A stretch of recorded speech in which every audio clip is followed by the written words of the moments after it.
विद्यार्थियों और दर्शकों, हार्दिक स्वागत। कैसे हैं आप सब? मुझे उम्मीद है आपकी पढ़ाई ठीक चल रही होगी।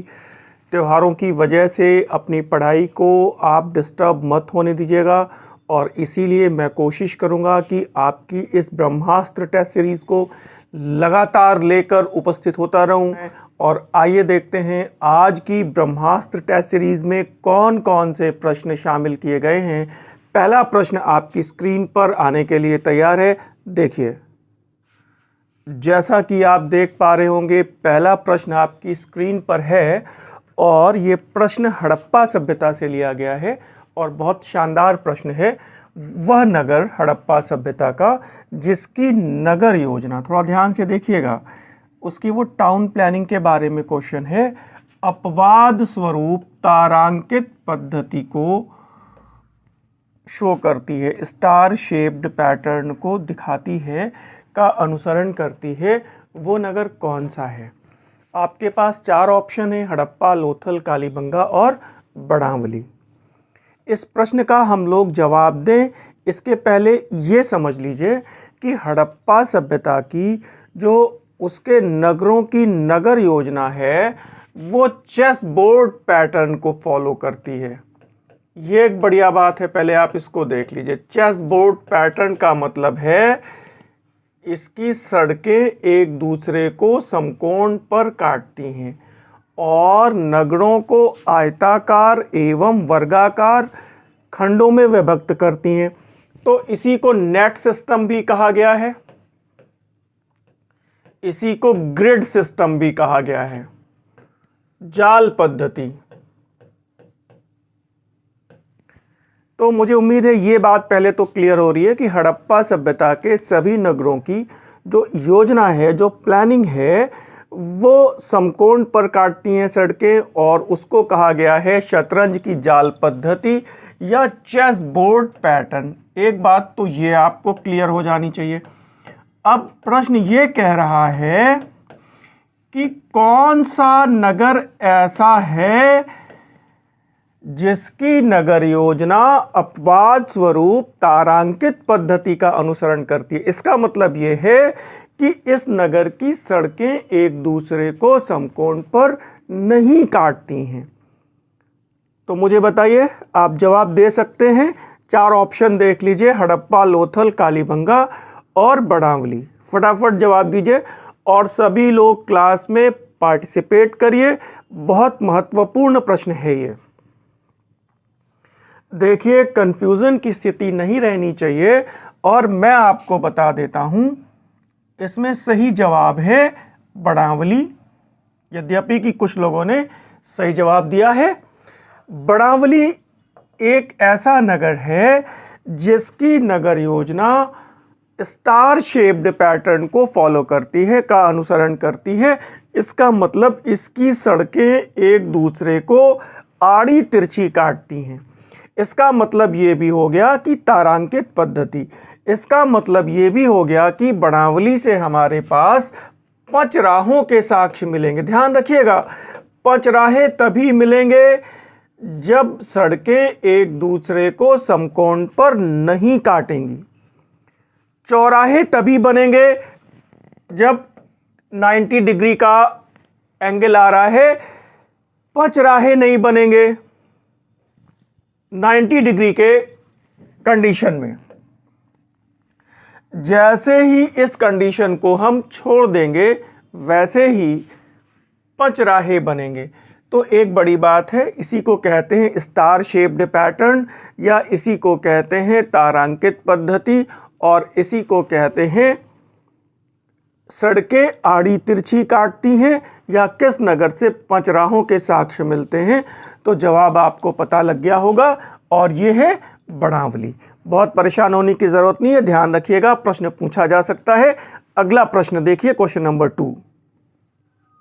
क्वेश्चन 2 आपकी स्क्रीन पर है, जल्दबाजी में गलत मत करिएगा। देख लीजिए, दिल्ली में अशोक के स्तंभों को खोजने का श्रेय किसको है? अशोक के स्तंभों को खोजने का श्रेय किसको है? जेम्स प्रिंसेप हैं, मैक्स मूलर हैं, टी फैंथलर हैं और अलेक्जेंडर कनिंघम हैं। तो ध्यान रखिएगा, जल्दबाजी की आवश्यकता नहीं है। जवाब आप दे पा रहे हैं, दीजिए जवाब फटाफट। और इसमें बहुत कंफ्यूजन की ज़रूरत नहीं है, और इसमें सही जवाब है टी फैंथलर, जिन्होंने अशोक के स्तंभों को 1750 में खोजा था। ध्यान दीजिएगा, जेम्स प्रिंसेप ने 1837 में इसको पढ़ा था। ऐसा भी पूछा जाता है कि ब्राह्मी लिपि के उद्वाचन का श्रेय किसको है। अशोक के अभिलेखों को सर्वप्रथम पढ़ने का श्रेय किसको है, तो पढ़ने का श्रेय जेम्स प्रिंसेप को है, और खोजने का श्रेय टी फैंथलर को है। 1750 में उन्होंने खोजा था। और जैसा कि मैंने आपको पिछले लेक्चर्स में बताया था, और अलेक्जेंडर कनिंघम को भारतीय पुरातत्व का पिता भी कहते हैं, फादर ऑफ इंडियन आर्कियोलॉजी। तो भारतीय पुरातत्व के पिता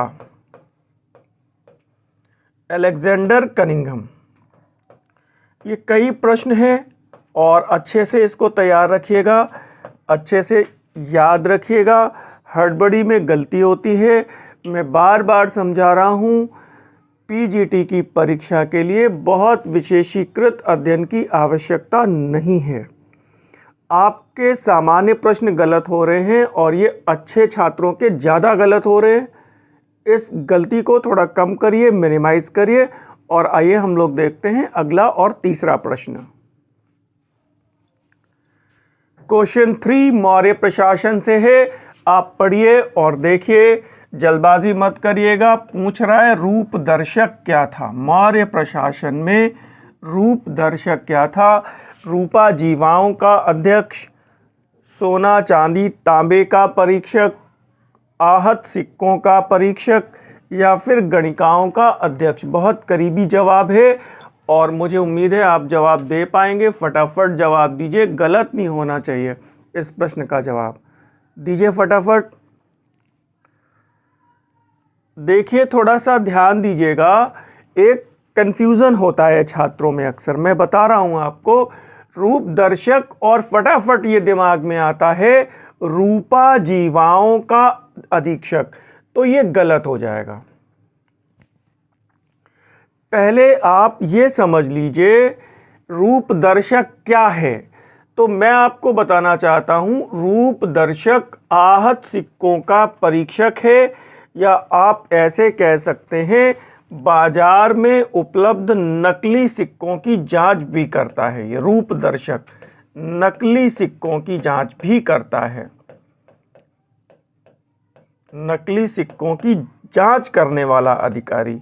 एक बड़ी बात ये क्लियर हो रही है, जैसे कि आपको पता है कि मौर्य काल के मानक सिक्के आहत सिक्के कहलाते हैं।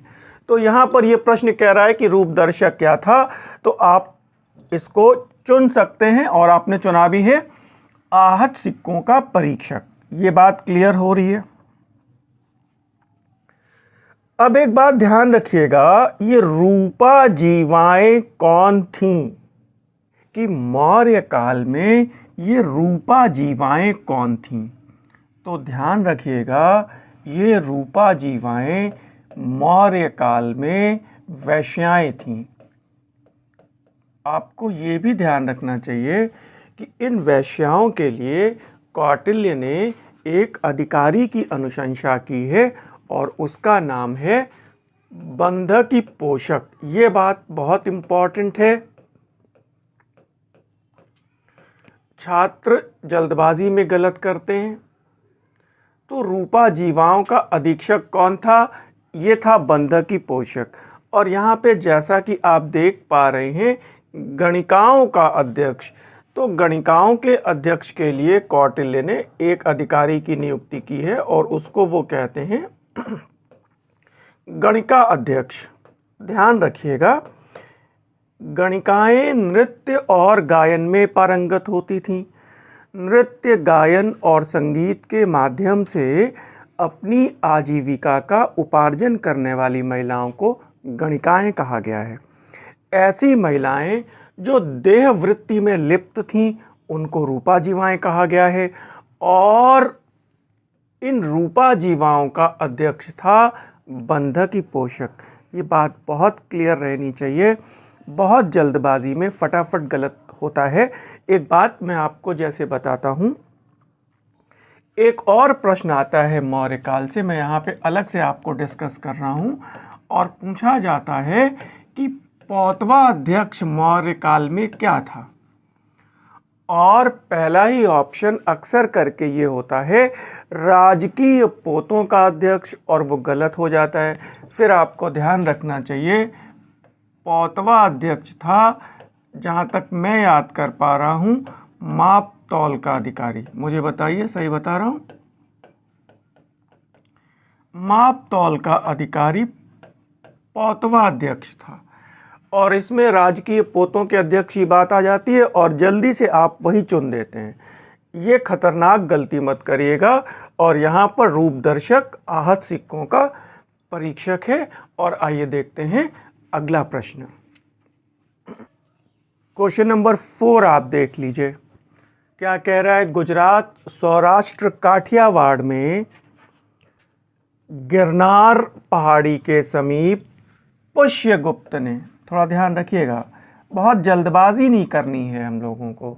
बहुत जल्दी से प्रश्न पढ़ा, जल्दी से उत्तर दिया, पूछ क्या रहा है पहले ये कंफर्म करिए। पुष्यगुप्त ने किन 2 पर्वतों के बीच में, ध्यान रखिएगा पर्वतों की बात हो रही है, 2 पर्वतों के बीच में 2 नदियों का पानी रोककर सुदर्शन झील का निर्माण किया। तो ध्यान रखिएगा किन 2 पर्वतों को पूछ रहा है यहाँ पे, ये बात ध्यान रखिएगा।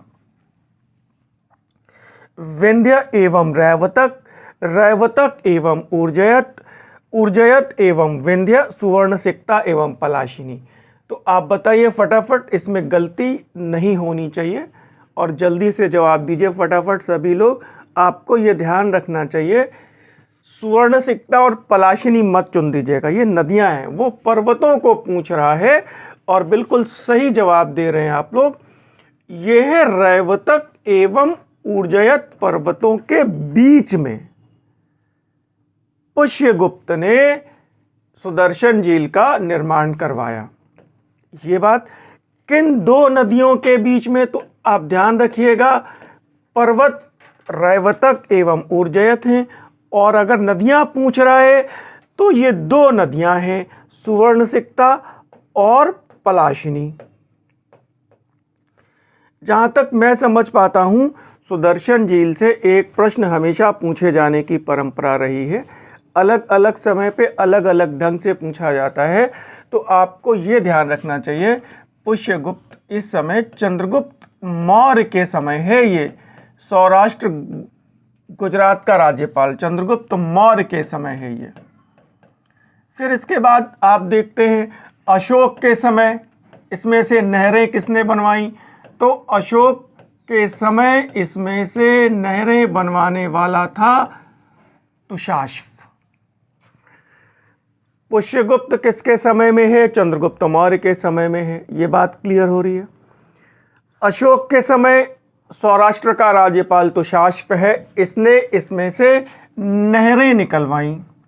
फिर एक प्रश्न आता है कि ये बताइए कि रुद्रदामन के समय बांध टूट गया, इसका पुनर्निर्माण किसने करवाया, तो पुनर्निर्माण रुद्रदामन ने करवाया। किसके माध्यम से करवाया, तो आपको नाम भी पता है, नाम बताइए मुझे। और नाम है उसका सुविशाख। बहुत दिमाग नहीं लगाइए, बहुत आराम से हम लोग सॉल्व करेंगे। रुद्रदामन के समय है सुविशाख, सुविशाख ने इसकी मरम्मत करवाई। रुद्रदामन ने ये सारा निर्माण कार्य अपने व्यक्तिगत खर्च से करवाया और इसके लिए उसने प्रजा से कोई अतिरिक्त कर भी नहीं लिया। और आगे चलते हैं तो स्कंदगुप्त के समय इस झील का पुनः बांध टूटा है। और स्कंदगुप्त के समय आपको नाम पता है पर्णदत्त है, और पर्णदत्त को ये काम सौंपा गया था और पर्णदत्त ने ये काम अपने पुत्र चक्रपालित के माध्यम से संपन्न करवाया। तो इतनी सारी बातें आपको पता चल रही हैं। सुवर्णसिक्ता और पलाशिनी 2 नदियाँ, रैवतक एवं ऊर्जयत 2 पर्वत, चंद्रगुप्त के समय पुष्यगुप्त, अशोक के समय तुषाश, रुद्रदामन के समय सुविशाख और फिर स्कंदगुप्त के समय पर्णदत्त एवं चक्रपालित। आई थिंक डाउट्स आपके क्लियर हुए होंगे और अगले प्रश्न की तरफ आते हैं। नेक्स्ट क्वेश्चन, क्वेश्चन नंबर 5 सरल सा प्रश्न है और देख लीजिए फारसी भाषा की प्रथम रचना कौन सी है। फारसी भाषा की प्रथम पुस्तक पूछी जा रही है। फिरदौसी की शाहनामा, अलबरूनी की किताब उल हिंद, हसन निज़ामी की ताज उल मासिर और बैहाकी की तारीख सुबुक्तगीन। जवाब दीजिए आप। 4 ऑप्शन है। फारसी की पहली पुस्तक है और बिल्कुल अधिकांश लोग ठीक जवाब दे रहे हैं और सही जवाब है फिरदौसी की पुस्तक शाहनामा। फारसी भाषा की ये पहली पुस्तक है, ये बात ध्यान रखिएगा। एक बात और मैं बता दूं आपको, यहाँ पे जुड़ी हुई कई बातें हैं, आपको बहुत उलझा नहीं रहा हूँ, केवल उन्हीं सामान्य बातों की हम लोग चर्चा कर रहे हैं जिनकी ज़रूरत है, जिनकी ज़रूरत है, ठीक है ना। तो आप इसको देख लीजिएगा। अलबरूनी की पुस्तक किताब उल हिंद ये अरबी भाषा में है। एक बात ये ज़रूर याद रखिएगा, ये अरबी भाषा में है। इसी किताब को तहकीक ए हिंद कहा गया है। नाम इसका बहुत बड़ा है, आप केवल शॉर्ट में याद रखिए, तहकीक ए हिंद अरबी भाषा में है। और दिल्ली सल्तनत में आप कह सकते हैं भारतीय इतिहास से संबंधित केवल 3 किताबें अरबी भाषा में हैं। इसके पहले एक आपको पता है चचनामा, ये अरबी में है, अरबी भाषा की 3 किताबें। दूसरी आपको ये पता चल रही है और तीसरी किताब है इब्न बतूता की रेहला, ये भी ध्यान रखिएगा, मोहम्मद बिन तुगलक के समय आया है। तो अरबी भाषा की 3 किताबें हो गई आपके पास। और तुर्की भाषा की एकमात्र पुस्तक आपको पता है बाबर की आत्मकथा तुजुक-ए बाबरी, मुझे उम्मीद है आपको पता होगा। और ये ध्यान रखिएगा हसन निज़ामी की पुस्तक ताजुल मासिर, ये बहुत इम्पॉर्टेंट है और आपको ध्यान रखना चाहिए। ये निज़ामी कुतुबुद्दीन ऐबक के दरबार में है। किसके दरबार में है? कुतुबुद्दीन ऐबक के दरबार में है। और ये जो पुस्तक है ये दिल्ली सल्तनत का प्रथम सरकारी ऐतिहासिक संकलन है, ये बात ध्यान रखिएगा। प्रथम ऐतिहासिक और सरकारी संकलन है, ये बात बहुत ज़रूरी है। ये पूछा जाए कि दिल्ली सल्तनत की पहली सरकारी जो पुस्तक जो किसी शासक के संरक्षण में लिखी गई ऑफिशियली, तो वो पुस्तक है हसन निज़ामी की ताजुल मासिर। मुझे लग रहा है सारी बातें क्लियर हो रही होंगी, हो रही हैं। डाउट्स आपके रहने नहीं चाहिए। मैं हमेशा कहता हूँ धीरे लेकिन लगातार, स्लो बट स्पीडली, धीरे लेकिन लगातार, कंटिन्यूअसली। मुझे याद आता है एक बचपन में आपने लोक कथा सुनी होगी, वो कछुए और खरगोश में एक बार दौड़ हो गई और खरगोश को अपनी बहुत तेज दौड़ने की शक्ति पर घमंड था और दोनों दौड़े और फिर रास्ते में खरगोश आराम करने के लिए रुक गया और सो गया और कछुआ धीरे धीरे चलता रहा और जीत गया। ध्यान रखिएगा ये कहानी बहुत छोटी सी है, लेकिन ये पता चलता है कि अति आत्मविश्वास हमेशा खतरे में ले जाता है। अति आत्मविश्वास हमेशा खतरे में ले जाता है। अब इस कहानी का पार्ट 2, कुछ समय के बाद कछुआ और खरगोश फिर से मिले तो खरगोश ने कहा चलो फिर से दौड़ लगाते एक बार, और बोले हाँ ठीक है चलो। कछुआ भी आत्मविश्वास में था और खरगोश भी आत्मविश्वास में था और फिर दोनों दौड़े और इस बार खरगोश जीत गया क्योंकि वो रास्ते में आराम करने के लिए कहीं नहीं रुका। इसका मतलब ये कि एक ही गलती को दोबारा से नहीं दोहराना है, और अगर एक ही गलती दोबारा की गई तो वो गलती नहीं कहलाती, वो आपका डिसीजन कहलाती है। अब इस कहानी का पार्ट 3 आपने सुना है? फिर कछुए और खरगोश में एक बार फिर मुलाकात हुई। तो कछुए ने कहा फिर से दौड़ लगाते हैं। खरगोश ने कहा हाँ बिल्कुल लगा सकते हैं। कछुए ने कहा लेकिन अब उस रास्ते पे नहीं जिस रास्ते पे हम लोग दौड़े थे, रास्ता चेंज करते हैं। खरगोश ने कहा बिल्कुल चेंज कर सकते हैं, और फिर दोनों दौड़े। लेकिन खरगोश को आगे रुकना पड़ा। क्यों? क्योंकि आगे नदी थी। खरगोश को रास्ता नहीं पता था और कछुआ फटाफट नदी में चला गया और तैर के पार हो गया, और इस बार कछुए की जीत हुई।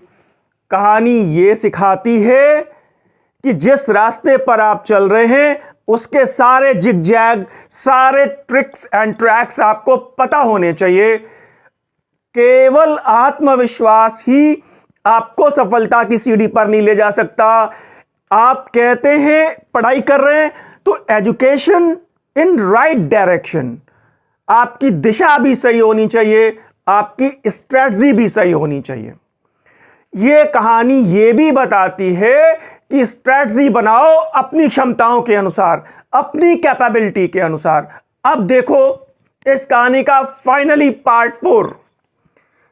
कछुआ और खरगोश थोड़ी दोस्ती हो गई थी। बोले चलो एक बार हम लोग फिर दौड़ लगाते हैं। बोले ठीक है। अब क्या? खरगोश तेज दौड़ा। उसने कहा कछुए भाई आओ तुम मेरी पीठ पे बैठ जाओ, साथ में चलते हैं। कछुआ खरगोश की पीठ पे बैठ गया। नदी आई।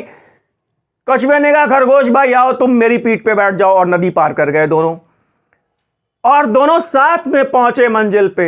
यह कहानी सिखाती है दोस्त भी ऐसे बनाओ जो तुम्हें हमेशा साथ दे सकें, साथ में चल सकें, सपोर्ट कर सकें एक दूसरे को, और सफलता बराबर मिलती है। आपकी एजुकेशन, आपकी पढ़ाई, कोई भी काम कर रहे हो, आपकी दिशा भी सही होनी चाहिए। मैंने अभी कुछ दिन पहले आपसे एक बात कही थी कि when the why is clear, why is clear, क्यों? why is clear,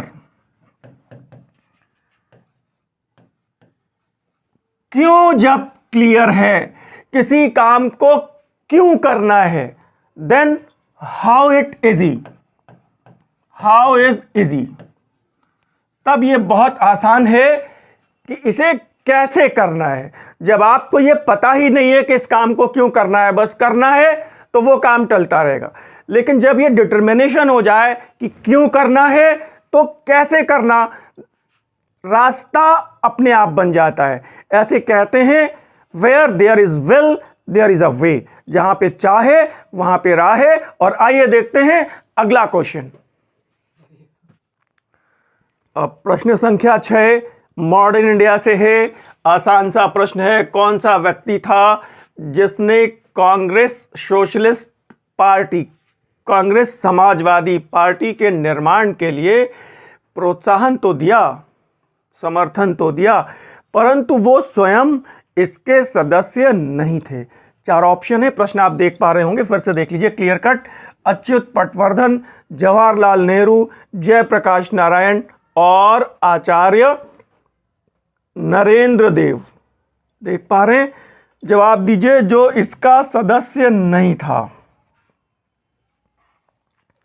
फटाफट बताइए।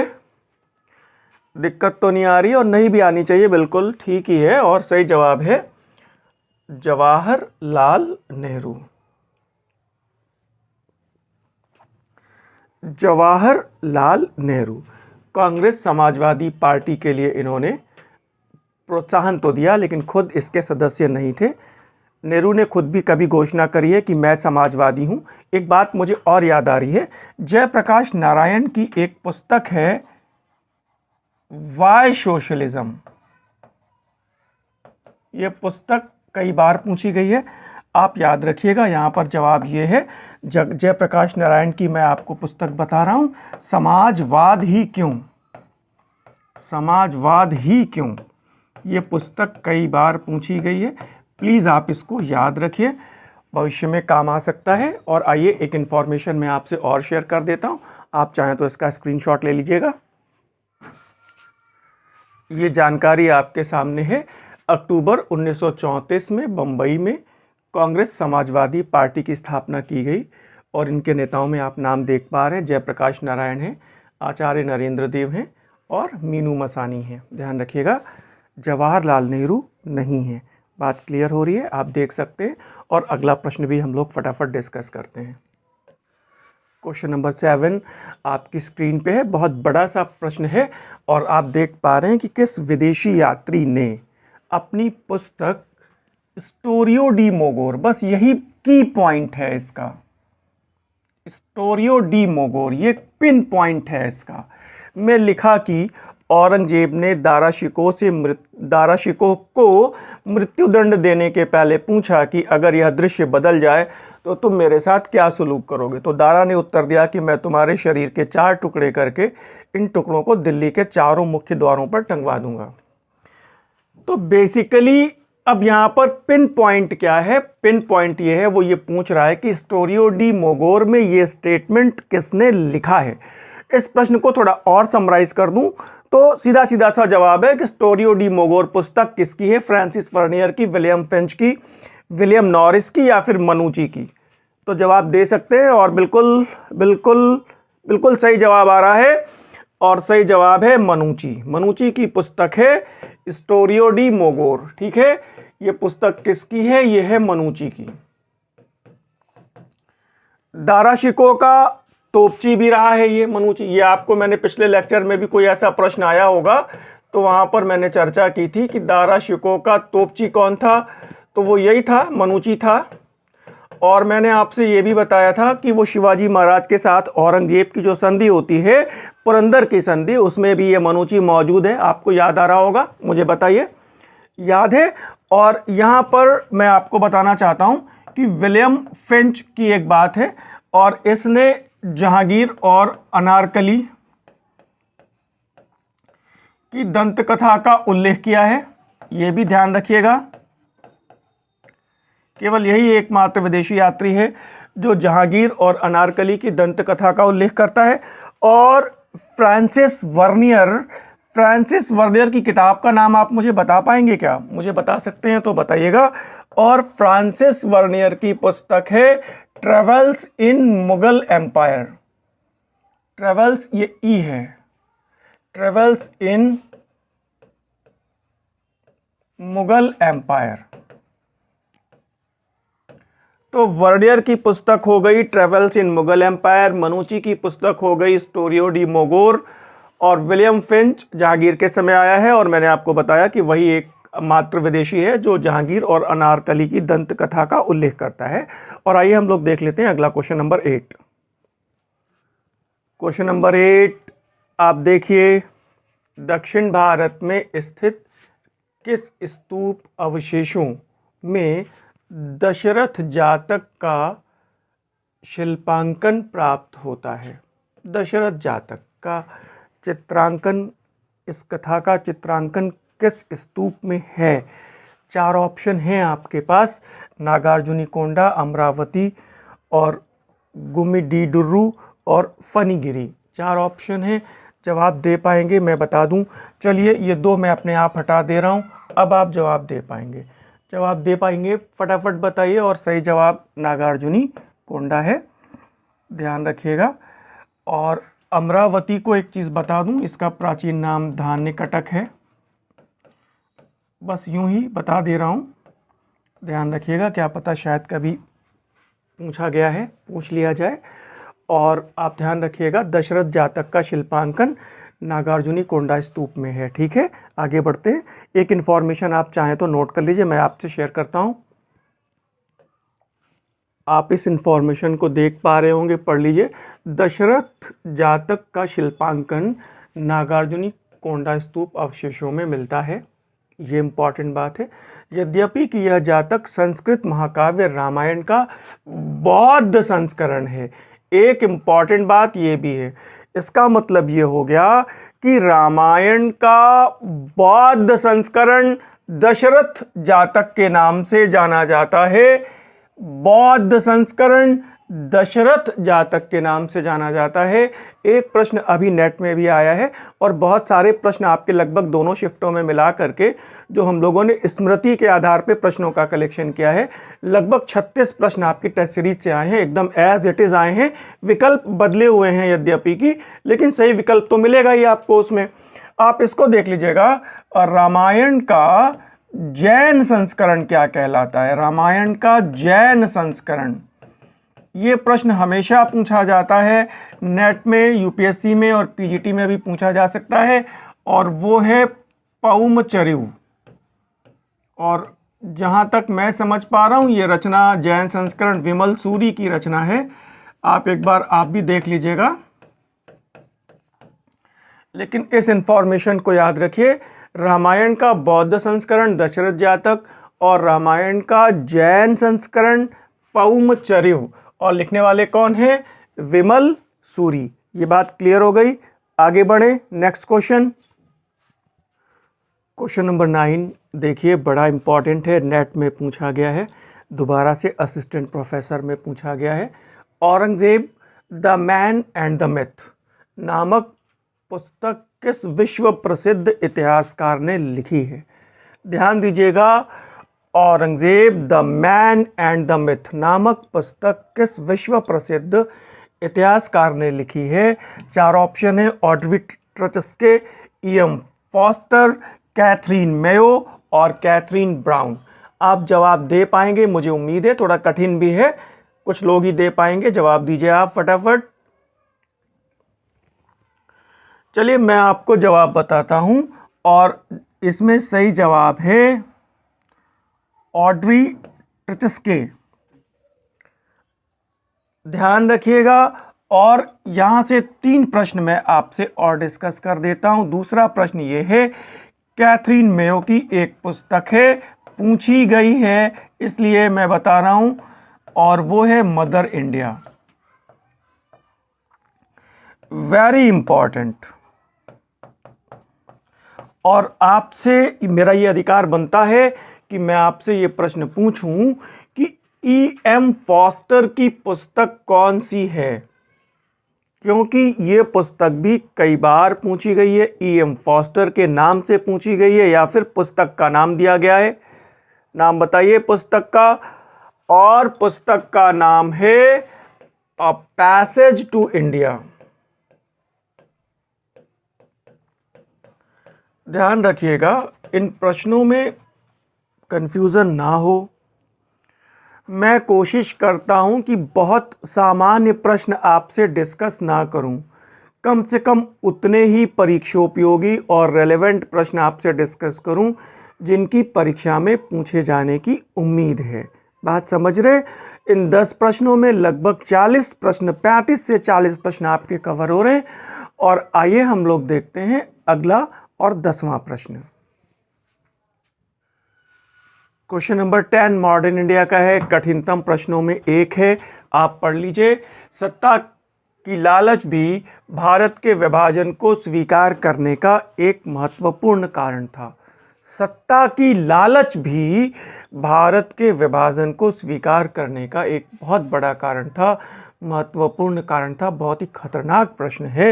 ये स्टेटमेंट किसने कहा है? माइकल ब्रीचर, नेहरू, पटेल या फिर माउंटबेटन? मुझे लगता है आप शायद जवाब दे पाएं, और जवाब दीजिए और मैं आपको बताता हूं। बिल्कुल ठीक है, और सही जवाब है माइकल ब्रीचर। वो ये कहते हैं कि सत्ता का लालच भी, विशेष तौर पर ये इशारा उनका नेहरू की तरफ है। मैं आपसे एक जानकारी और शेयर करूंगा, बहुत इंपॉर्टेंट प्रश्न है। ये स्टेटमेंट किसका है? नेट में पूछा गया है, और आगे हो सकता है कि पीजीटी में ये क्वेश्चन आ जाए, क्योंकि सामान्य तौर पे 1 या 2 प्रश्न अदर एग्जाम से लिए जाते हैं। थोड़ा सा एक इंफॉर्मेशन आप और देख लीजिए। आप देख पा रहे होंगे, इसका स्क्रीनशॉट ले लीजिए पहले। माइकल ब्रीचर ने अपनी पुस्तक, देखिए, नेहरू द पॉलिटिकल बायोग्राफी, ये पुस्तक का नाम भी याद रखिएगा। माइकल ब्रीचर ने अपनी पुस्तक नेहरू द पॉलिटिकल बायोग्राफी में क्या लिखा है? लिखा है कि सत्ता का लालच भी भारत के विभाजन को स्वीकार करने का एक महत्वपूर्ण कारण था। ब्रीचर लिखते हैं कि माउंटबेटन ने नेहरू को भारत का भावी प्रधानमंत्री कहकर उनमें सत्ता की आकांक्षा तथा उतावलेपन का भाव पैदा कर दिया था। बहुत बढ़िया, ऐसा लिख रहे ब्रीचर लिख रहे हैं, ये एक कारण है का भाव पैदा कर दिया था। पंडित नेहरू ने स्वयं भी माना कि वे संघर्ष करते करते थक चुके थे। वो चाह रहे थे कि अब बस आज़ादी मिले और सत्ता मिले। कांग्रेस के नेताओं के लिए ये कहा गया है कि सत्ता का लालच भी कहीं ना कहीं पर भारत के विभाजन के लिए एक महत्वपूर्ण कारण था। ये कथन माइकल ब्रीचर का है, प्लीज़ इसको याद रखिएगा। और आज की टेस्ट सीरीज़ को समाप्त करने का वक्त है और मैं कोशिश करूंगा कि आप समय निकालें अपनी पढ़ाई के लिए, 1 घंटा तो कम से कम निकालें। और मैं इधर रेगुलर रहूंगा, रात में आपकी क्लास ऐसे ही चलती रहेगी। फिलहाल मुझे विदा दीजिए। धन्यवाद, नमस्कार।